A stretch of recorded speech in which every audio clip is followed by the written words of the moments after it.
Hi guys, although I should be absolutely devastated today, personally a lot of stuff's happened. Took the boys bowling this morning, and now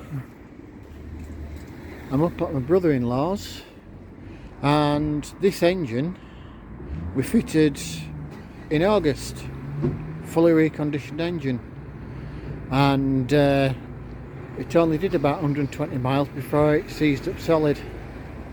So that's £3.5 later, we're having to take it out and send it back off for reconditioning. But today, me and my brother-in-law, who's gone inside to make a brew, we're taking the engine out. And the hoist isn't mine, it's one we've borrowed. And I'm just going to strap it up, so I'll see you shortly. And as you can see, to give you some idea of how cold it actually is today, it has snowed, and the wind's blowing, but that's life, just got to get on with it. So I've got my boxer straps and cam belts and what have you. Cam belts, as daft as it sounds, I'll take a hell of a lot of strain, and with the block being aluminium, I don't want to put chains around it. And the other problem we've had to take the entire front off the van, because otherwise we couldn't get the engine hoist in. But that's life. And just clear my throat a sec. So yeah, I'll catch you in a minute or two. Right, next thing we're doing before we take the engine out, when we sent the engine off, or when my brother-in-law sent the engine off before, we fitted the injectors, the rockers, yeah. So we took one lot of rockers off for the injected, you know, so the rockers rock and push down on the injectors, and that supplies the timing for when it injects at the right time, and then electronically it controls how much it injects by, or that's how I understand it. But we're taking them out now because once we've got the engine on the floor, trying to lift the injectors out, which these things are, when you've not got a solid base to do it on, is an absolute nightmare. So, and also you're supposed to have, I believe there's a special tool for doing it, which we haven't got. But necessity being the mother of invention, when we get around to it, I'm going to show you. I know it's not ideal having the chain hanging down. When we get to it, I'll show you how I do it. So I'll stop you there. I'll just do one of these. Yeah. Right. So all those people are wondering how you get injectors out without the proper tool. We have one strong arm that's 2 foot long. We have a string underneath. But hey, it helps if I don't get my fingers in the way. And all we do is tie it round, which again I'm going to have to put the camera to one side. So here we have it. One strong arm so I can get all the leverage. That's in the head nut. And I just literally pull and it's out. Simple as that.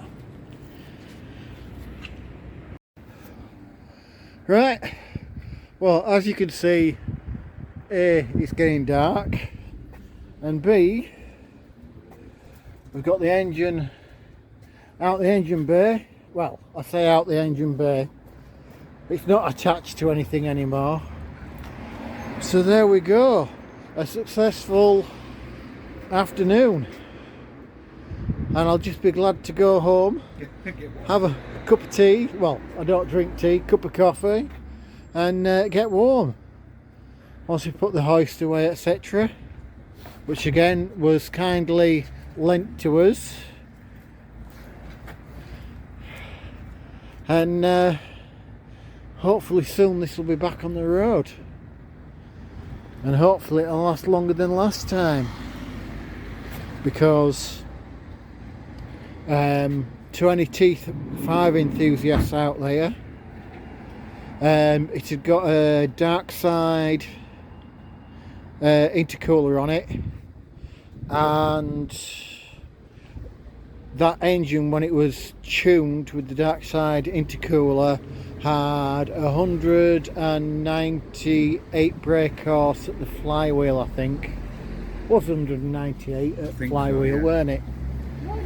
So there we go, guys.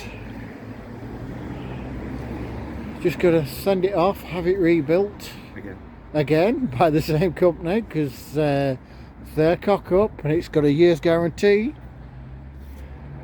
Ought to be charging for this as well, but there we go. Right, thanks guys, and see you later. Hi there, day 2 of sorting this engine out, and as you can tell, it's snowing. Just want to say hello to Collins Trivia. He's a little unknown channel. Well, I say little, he's a lot bigger than me. But the guy's really struggling at the moment, so I'm inviting you, if you would, just to check him out. If he's not your cup of tea, fair enough. But he's helped me, so therefore I thought I'd help him. Right, I'm going to turn the camera, and as you can see, we got the engine dropped as it was coming dark yesterday.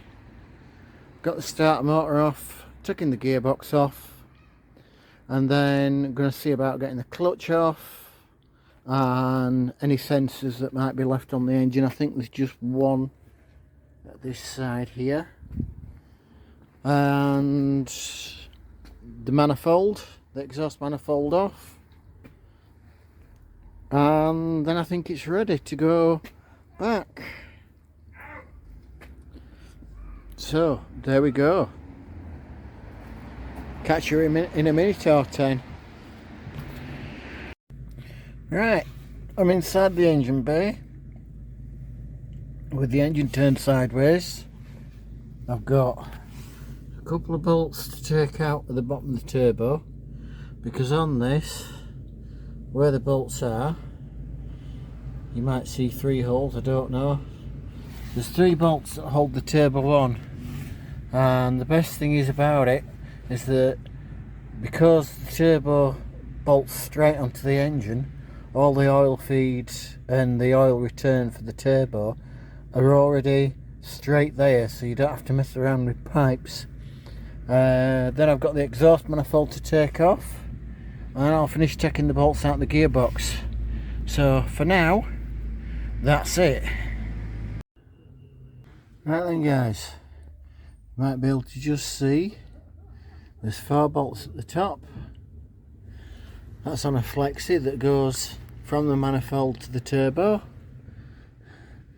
and then the turbo should come out once they're out.